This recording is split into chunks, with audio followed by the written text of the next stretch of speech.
સ્થાનિક સ્વરાજ્યની ચૂંટણી તો પૂર્ણ થઈ ગઈ, પરિણામો પણ આવી ગયા, પરંતુ હવે ચૂંટણી પછીના વિવાદો એક પછી એક બહાર આવી રહ્યા છે અને હિંમતનગર નગરપાલિકાની ચૂંટણી હવે નવા રાજકીય વિવાદના કેન્દ્રમાં આવી ગઈ છે. કારણ કે વોર્ડ નંબર 5માંથી ચૂંટાયેલા મહિલા કોર્પોરેટર અલકાબેન બારોટ પર ગંભીર આક્ષેપો થયા છે કે તેમણે ચૂંટણી દરમિયાન દાખલ કરાયેલા સોગંદનામામાં પોતાના સામે નોંધાયેલા ગુનાહિત કેસોની વિગત છુપાવી હતી.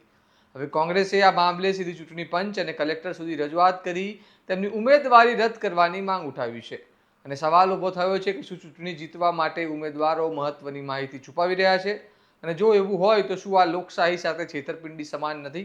આવો વિગતે વાત કરીએ આ અહેવાલમાં.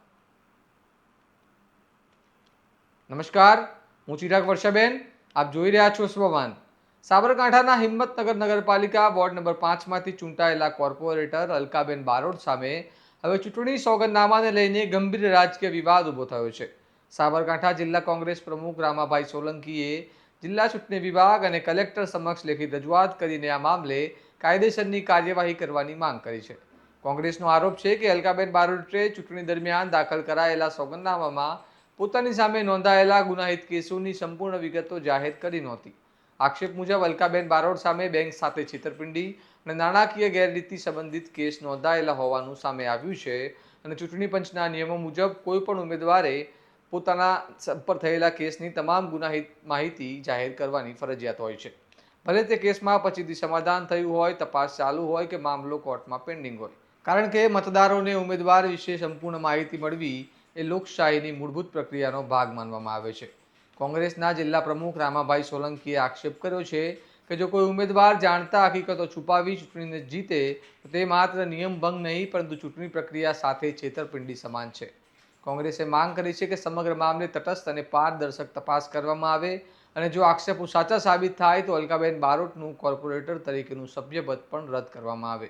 સાંભળો આ સમગ્ર મામલે કોંગ્રેસના જિલ્લા પ્રમુખ રામાભાઈ સોલંકી શું કહી રહ્યા છે. ભારતીય જનતા પાર્ટીના હિંમતનગરના વોર્ડ નંબર 5ના નગરપાલિકાના કોર્પોરેટર તરીકે ચૂંટાયેલા બેન શ્રી અલકાબેન બારોટ કે જેમના ઉપર ફ્રોડનો કેસ થયેલો કલકત્તાની અંદર અને એમને એરેસ્ટ વોરંટ બજાવણી થયેલી અને એમના ઉપર કેસ થયેલો અને કેસ થયો હોવા છતાં પણ એમને પોતે એમના ચૂંટણીનું જે સોગંદનામું હોય એ સોગંદનામાની અંદર કેસમાં બાબતે કોઈ લાગુ પડતું નથી આવું કહી અને સરકાર સાથે અને ચૂંટણી પંચ સાથે છેતરપિંડી કરી છે.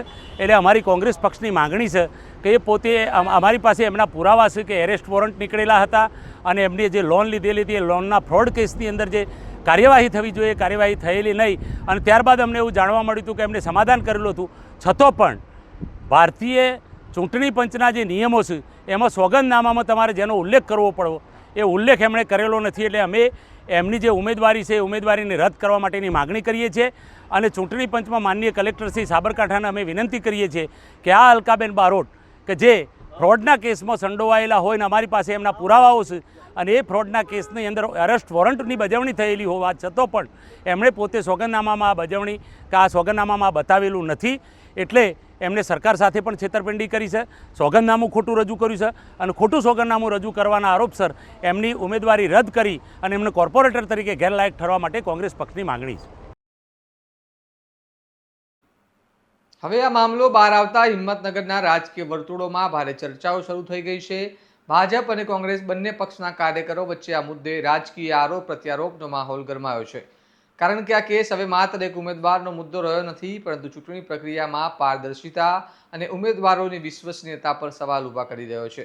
હવે સૌથી મોટો સવાલ એ છે કે શું ચૂંટણી દરમિયાન સોગંદનામામાં માહિતી છુપાવવા માત્ર ટેકનિકલ ભૂલ ગણાય કે પછી તે ગંભીર ગુનો છે અને જો ઉમેદવારોએ પોતાના ગુનાહિત કેસો જાહેર ન કર્યા હોય તો શું તેમની જીત માન્ય રહેવી જોઈએ?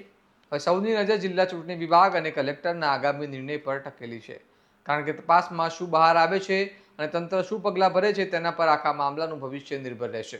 આ મામલે તમારું શું મંતવ્ય છે અમને કમેન્ટ કરીને જણાવો અને આ પ્રકારના વિશ્લેષણાત્મક સમાચાર માટે તમારા સ્વમાનને લાઇક, શેર અને સબસ્ક્રાઇબ કરવાનું ભૂલતા નહીં.